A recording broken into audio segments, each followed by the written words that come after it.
Hello everyone, welcome to my channel. तो बिना किसी देरी के शुरू करते इस ड्रामा का हिंदी एक्सप्लेनेशन का एपिसोड 5। एपिसोड की स्टार्टिंग में हम देखते हैं जियांग जो कि बेहोश हो गया था, तभी लिनोई उसे चेक करती है तो उसे समझ आ जाता है कि वो अभी जिंदा है, बस बेहोश हुआ है। नेक्स्ट सीन उसके फादर का दिखाते हैं जो कि कैन से पूछ रहे होते हैं कि लिनोई अभी तक घर क्यों नहीं आई है, जिसपे कैन बताता है कि आज वो अपने फ्रेंड के घर पे रुकी हुई है। तो ये सुनकर वो चुप हो जाते हैं और फिर बाद में वो फ्रूट्स के ऊपर कैन से लड़ने लग जाते हैं।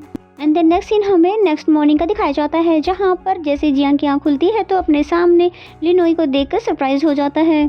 और लिनोई को पूरी रात यहाँ पर बैठे देखकर वो बहुत ही ज़्यादा हैरान हो जाता है। और क्या सच में वो मेरे वजह से घर पर नहीं जा पाई, और उसकी इतनी केयर करने की वजह से उसको दिल से थैंक्स भी कहता है। और फिर तभी प्रैक्टिस करने के लिए चला जाता है, जिस पर लिनोई कहती है कि अब मेरे को समझ में आया कि ये इतना ज़्यादा परफेक्ट क्यों है, क्योंकि ये किसी भी चीज़ की बहुत ही ज़्यादा प्रैक्टिस करता है जब तक ये परफेक्ट ना हो जाए। देन हमें कंपटीशन प्लेस दिखाया जाता है जहाँ पर सभी लोग आ रहे थे। तभी जिंगजिंग लिनोई के पास आती है और कहती है तुम्हारे लिए मेरा ऑफर अभी तक अवेलेबल है, क्योंकि जिंगजिंग को पूरा कॉन्फिडेंट है कि ये कॉम्पिटिशन वही जीतने वाली है और जियांग हारने वाला है, इसलिए वो अभी भी लिनोई को अपने साइड पर आने के लिए कह रही थी। तभी जियांग उसके पास आ जाता है और कहता है इसके लिए नो थैंक्स, और लिनोई मेरे साथ ही खुश है। तो फिर जिंगजिंग इन दोनों को गुड लक कहकर यहाँ से चली जाती है। एंड देन कॉम्पिटिशन स्टार्ट किया जाता है, जहाँ पर ये चारों अपना अपना बेस्ट देते हैं और अपने बेस्ट स्किल्स को यूज करके डिश बनाने लग जाते हैं। और जिंगजिंग जो कि स्टार्टिंग से सी फूड बनाने में बहुत ही अच्छी रही है, इसलिए उसे फुल कॉन्फिडेंस है कि ये कंपटीशन वही जीतेगी। और जियांग जो कि लिनोई से सारी चीजें स्मेल करवा रहा था कि ताकि डिश बिल्कुल भी इधर से उधर ना हो सके और सारे फ्लेवर बिल्कुल उसी तरह से आए। और जब ये दोनों अलग अलग तरह की चीजें इस्तेमाल कर रहे होते हैं तो जजेस बिल्कुल हैरान हो जाते हैं कि भला ये किस तरह की डिश बना रहे हैं। और फिर बहुत देर तक कुकिंग करने के बाद फाइनली इन दोनों की डिश तैयार हो जाती है।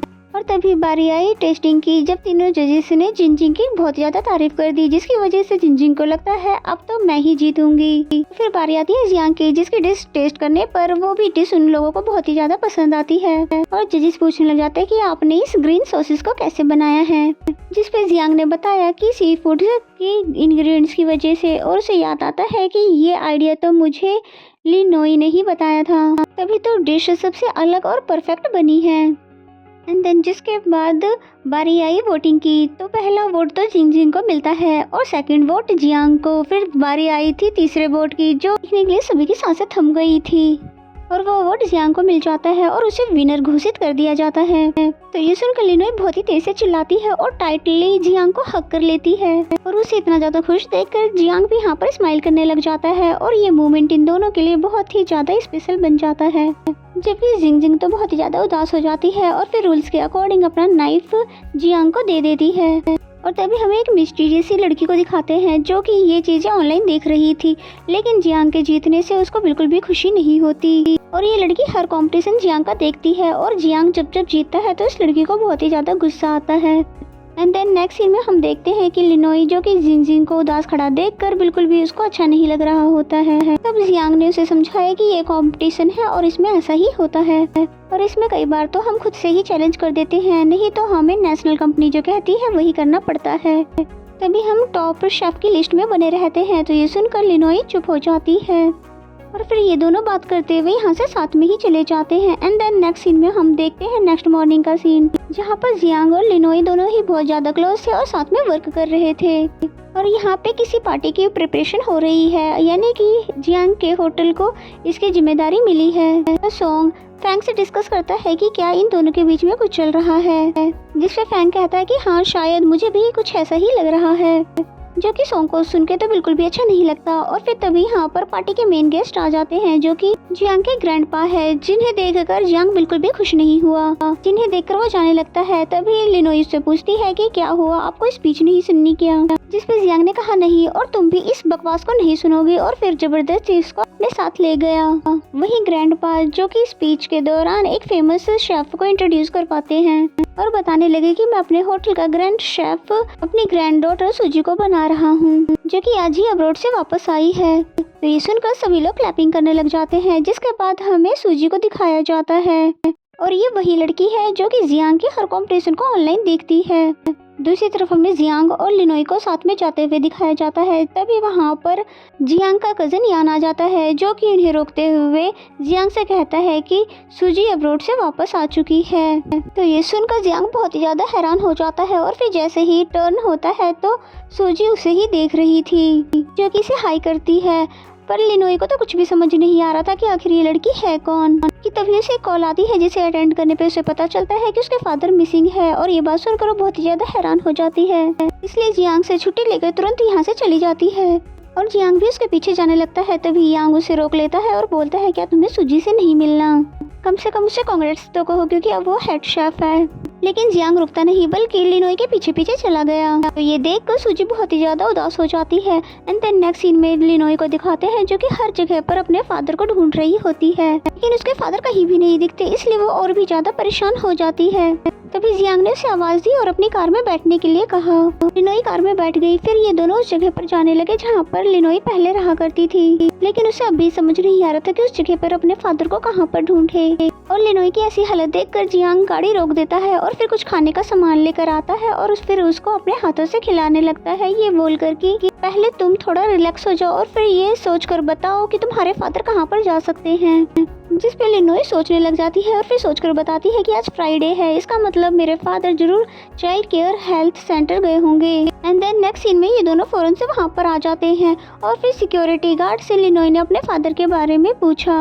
तो वो बताता है कि हाँ, यहाँ पर ये आदमी सुबह आया था और उसने एंट्री भी करवाई थी और ये अभी भी यहीं पर है। तो ये सुनकर लिनोई को थोड़ी सांस आती है और फिर ये दोनों भी रजिस्ट्रेशन करवाने के बाद अंदर चले जाते हैं और फिर अलग अलग होकर हर जगह पर फादर को ढूंढने लग जाते हैं। और फाइनली लिनोई अपने फादर को ढूंढ ही लेती है, जो कि एक ट्री पर चढ़े हुए थे बलून लेने के लिए, लेकिन वो बिल्कुल भी नीचे नहीं उतर रहे थे। तभी जियांग भी यहाँ पर आ जाता है और लिनोई को कहता है कि तुम बिल्कुल भी फिक्र मत करो, मैं इन्हें अभी नीचे से उतार लाता हूँ।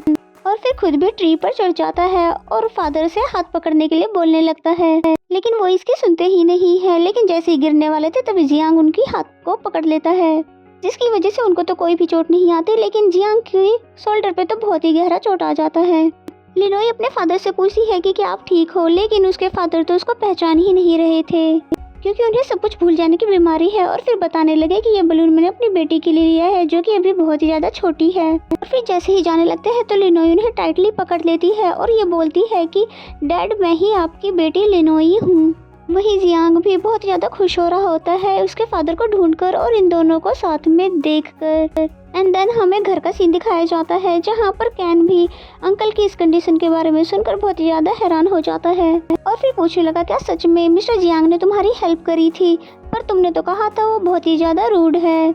जिस पे लिनोई ने कहा कि हाँ, वो रूड तो जरूर है, पर लगता है आप थोड़े चेंज हो गए हैं। और तभी कैन ने उसे 3 टिकट्स दी जू की और बताया कि अब मैं जू में काम कर रहा हूँ, तो तुम कल अंकल को लेकर आना और एज अ थैंक्स जियांग को भी लेकर आना। तो ये सुनकर लिनोई मान जाती है और फिर डायरेक्ट ही जियांग के डोर पर आ जाती है। जियांग अभी जस्ट बात लेकर आया था। पहले तो लिनोई उसे थैंक्स करती है आज के लिए और फिर कहती है कि क्या मैं तुम्हारे हेयर को ड्राई कर दूं, और फिर तभी खुद से अंदर आकर जियांग के हेयर को ड्राई करने लग जाती है, ये बोलकर के अरे वाह, तुम्हारा हेयर तो बहुत ही ज़्यादा सॉफ्ट है। और मैंने सुना है कि जिनके हेयर्स सॉफ्ट होते हैं उनका दिल भी बहुत ज़्यादा सॉफ्ट होता है। इस पे जियांग ने बताया कि मैंने ऐसी बकवास बात तो कभी भी नहीं सुनी। और फिर लिनोई बहुत ही बात को घुमाने के बाद फाइनली बता देती है कि जियांग को एज अ थैंक्स जू लेकर जाना चाहती है, इसीलिए मुझे कल ऑफ भी चाहिए। तो जियांग कहता है, ओह अच्छा, तो ये बात है, इसलिए तुम मेरे साथ इतने अच्छे से बिहेव कर रही थी। लेकिन जियांग ने आने से मना कर दिया और कहता है तुम ऑफ ले लो। तभी लिनोई टिकट लेकर वापस जाने लग जाती है, जिस पे जियांग ने टिकट ये बोलकर रख लिया कि मैं कल आने का ट्राई करूंगा। तभी लिनोई बहुत ज़्यादा खुश हो जाती है कि फाइनली मुझे तो छुट्टी मिल गई, और ये खड़ी होकर वहाँ से चली जाती है। And then next scene next day का दिखाया जाता है, जब वो अपने फादर के साथ जू जाने के लिए रेडी होती है। तो तब जियांग भी यहाँ पर आ जाता है, जिसे देखकर लिनोई तो बहुत ज़्यादा सरप्राइज हो जाती है। तभी लिनोई के फादर बोलते हैं कि अरे जियांग बेटा तुम। तो ये सुनकर जियांग बहुत ज़्यादा सरप्राइज हो जाता है और पूछता है कि अंकल मैं आपको याद हूँ। तो वो कहते हैं हाँ, और बेटे तुम तो बहुत ही ज़्यादा बड़े हो गए हो। तो ये सुनकर जियांग बहुत ज़्यादा खुश हो जाता है। तभी लिनोई उन्हें चुप करवा देती है, ये बोलकर कि डैड ये मेरे बॉस है, ना कि मेरे बचपन का फ्रेंड जियांग है और फिर जियांग को सॉरी करने लग जाती है, ये बताकर कि मेरे डैड तुम्हें मेरे बचपन का फ्रेंड समझ रहे हैं। एंड देन जैसे ही होटल में ये अनाउंस होता है कि आज बॉस और लिनोई दोनों ही छुट्टी पर है, तो ये सुनकर सॉन्ग को बिल्कुल भी अच्छा फील नहीं होता। और फिर जू का सीन दिखाया जाता है जहाँ पर आकर ये तीनों बहुत ही ज्यादा खुश हो रहे होते हैं। यहाँ ये बहुत सारे एनिमल्स को देखते हैं और बहुत सारी फोटोज भी क्लिक करवाते हैं। यहाँ पर जियांग भी इनके साथ बहुत ही ज्यादा एंजॉय करता है। और फिर लिनोई जब जिराफ को खाना खिला रही थी तो डरने लग जाती है, जिसकी वजह से जियांग पहले तो उसे आगे करता है और फिर जोर जोर से उस पर हंसने लगता है। साथ ही लिनोई से अपनी कुछ फोटो भी क्लिक करवाता है और बबल्स को देखकर लिनोई झूमने लग जाती है। और साथ ही जियांग ने उसे काफी सारे बलून भी ला कर दिए और फिर ऐसे ही ये तीनों बहुत ही ज्यादा एंजॉय करते हुए जाते हैं। एंड देन फादर स्वेन को देखकर जिद करने लग जाते हैं कि मुझे इसे ब्रेड खिलानी है, इसलिए लिनोई जल्दी से जाकर फूड निकालने लग जाती है। और फिर जब ये बहुत ही ज्यादा जियांग के करीब आ जाती है, जिसकी वजह से जियांग बहुत ही ज्यादा शाई फील करने लग जाता है और साथ ही इसकी हार्ट बीट बहुत ही ज्यादा तेज हो जाती है। फिर देखता है कि लिनोई कितनी ज्यादा क्यूट है, इसलिए वो चुपके से उसकी फोटो भी क्लिक कर लेता है। और तभी फोटो देखकर खुश हो ही रहा था कि तभी फादर वहाँ आ जाते हैं और पूछते हैं कि तुमने फोटो क्यों खींची है। और फिर गुस्सा करने लग जाता है कि तुम हो कौन और तुमने मेरी बेटी की फोटो क्यों खींची है। फिर लिनोई भी वहाँ आ जाती है और जियांग डर जाता है, लेकिन फादर अब उस बात को भूल चुके हैं। और फिर तभी यहाँ पर कैन भी आ जाता है, जिसने लिनोई को आवाज दी, जिसे देखकर लिनोई बहुत ही ज्यादा खुश होने लग जाती है। लेकिन कैन खुश नहीं होता, बल्कि वो मुंह बनाने लग जाता है, क्योंकि वो लिनोई और कैन को देखकर हमेशा साथ में जेलस फील करता है। और फिर ऐसा होता भी है, जब लिनोई कैन से बात कर रही थी तो उसका पूरा का पूरा ध्यान इन दोनों पर ही था, यानी कि वो बार बार इन दोनों को ही देखता जा रहा था। तभी फादर ने कहा मुझे वॉशरूम जाना है, जिस पर जियान उन्हें वॉशरूम ले जाने के लिए खड़ा होता है।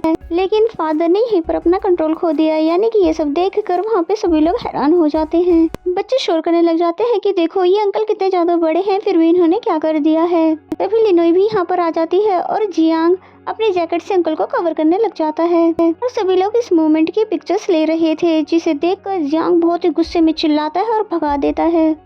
और फिर कैन से कहता है कि तुम अंकल को अपने साथ वॉशरूम लेकर जाओ, जिन्हें कैन अपने साथ वॉशरूम ले जाने लगता है, जिसके साथ लिनोई भी चली जाती है।